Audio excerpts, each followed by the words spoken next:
Você já ouviu falar do lobo terrível? Ele foi um dos maiores e mais temidos canídeos da Era do Gelo.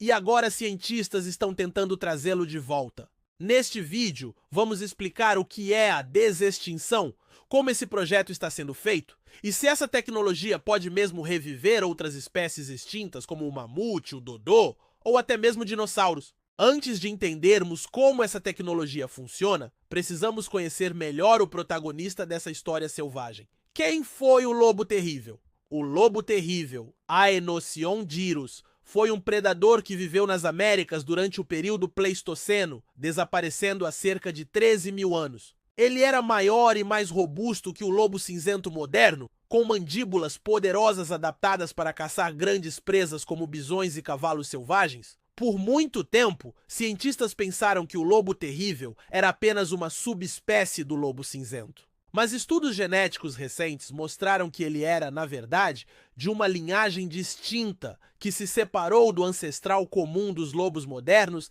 há mais de 5 milhões de anos. Agora que sabemos quem foi o lobo terrível, vamos entender como os cientistas estão tentando trazê-lo de volta à vida. Em 2024, a empresa de biotecnologia Colossal Bioscience anunciou o nascimento dos 3 primeiros filhotes com DNA parcialmente reconstruído do lobo terrível. Os filhotes foram chamados de Romulus, Remus e Calese. Eles são o resultado de um processo de engenharia genética que utilizou células de lobo cinzento, modificadas para incorporar 20 edições genéticas inspiradas em dados extraídos de fósseis antigos de até 72 mil anos. Esses animais não são clones perfeitos do lobo terrível, mas sim próxis, criaturas vivas que apresentam características físicas e funcionais parecidas com as do animal extinto. A ideia é restaurar funções ecológicas perdidas, como o papel de predador em ambientes que hoje sofrem com desequilíbrio populacional.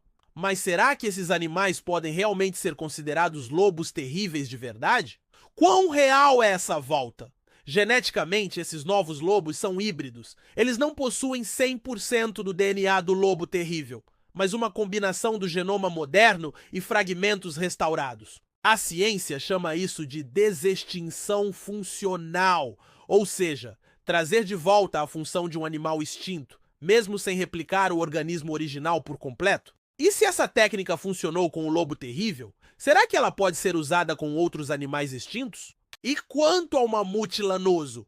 A mesma empresa, Colossal Biosciences, também lidera um projeto para reviver o mamute lanoso, Mammutus primigênios. Nesse caso, o plano é usar o elefante asiático como base e inserir genes do mamute para adaptar o animal ao frio extremo. O objetivo é criar um mamute-elefante híbrido que possa reocupar regiões de tundra e ajudar a combater a mudança climática, restaurando o ecossistema. Mas não é só o mamute que está na mira da desextinção?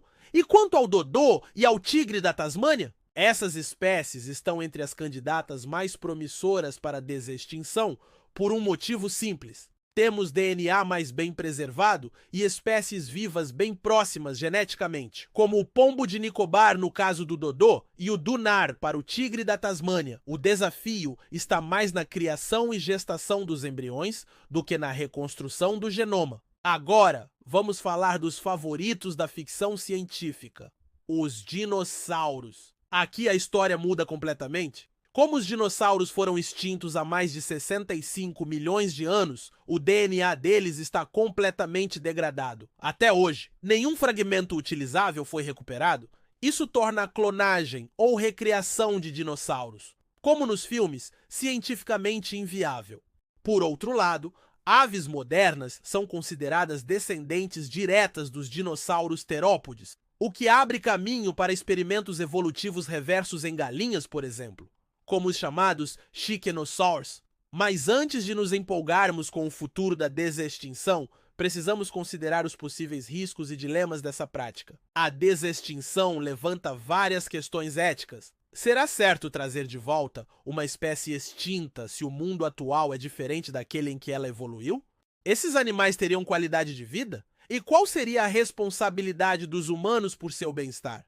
Do ponto de vista ambiental, há riscos sérios, Uma espécie ressuscitada pode se tornar invasora, causar desequilíbrios ecológicos ou competir com espécies nativas. Além disso, há o risco de doenças, antigos vírus e bactérias podem ser reintroduzidos com consequências imprevisíveis. E para os seres humanos, há também riscos. Um predador como o lobo terrível poderia representar ameaça em certas regiões. E o uso dessa tecnologia para fins militares, comerciais ou não éticos levanta preocupações ainda maiores. Esses dilemas podem parecer coisa de filme, e, de fato, já vimos isso acontecer na ficção. O clássico filme Jurassic Park é frequentemente citado como uma advertência sobre os perigos de brincar de Deus com a genética. No filme, a recriação de dinossauros leva a um desastre, justamente porque os humanos subestimam a complexidade de restaurar uma espécie extinta e controlá-la em um novo ambiente. A famosa frase do Dr. Ian Malcolm: seus cientistas estavam tão preocupados em saber se podiam que não pararam para pensar se deviam.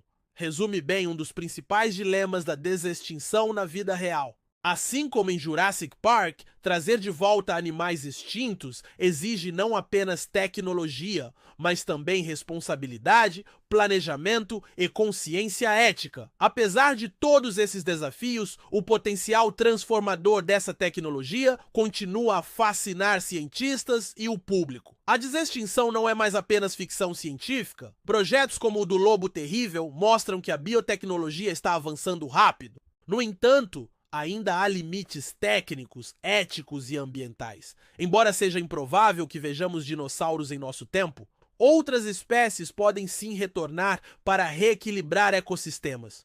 O futuro da vida na Terra pode envolver reviver o passado, mas com grande poder vem grande responsabilidade. Até a próxima!